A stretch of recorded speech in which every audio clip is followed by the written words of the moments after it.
Hello mga kabisik, meron tayo dito Euro 150. Yung sabi ng may-ari, pag push start natin, ganun lang siya. Ayaw. Alright, so unang-una, syempre i-check natin yung battery kung meron. Oh, good naman yung battery, 12.9. Walang problema, i-direct natin yung relay niya muna.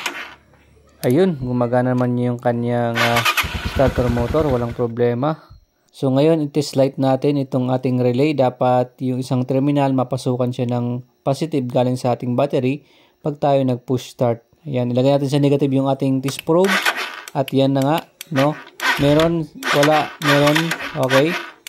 So nagluloko na yung ating relay. So ibig sabihin, tingnan natin yung terminal muna, no? Madumi talaga yung terminals niya.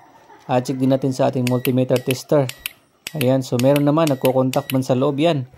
Ibig sabihin, yung kanilang mga washer, yan, mga nuts, kailangan linisan lang natin kasi kinalawang na rin siya.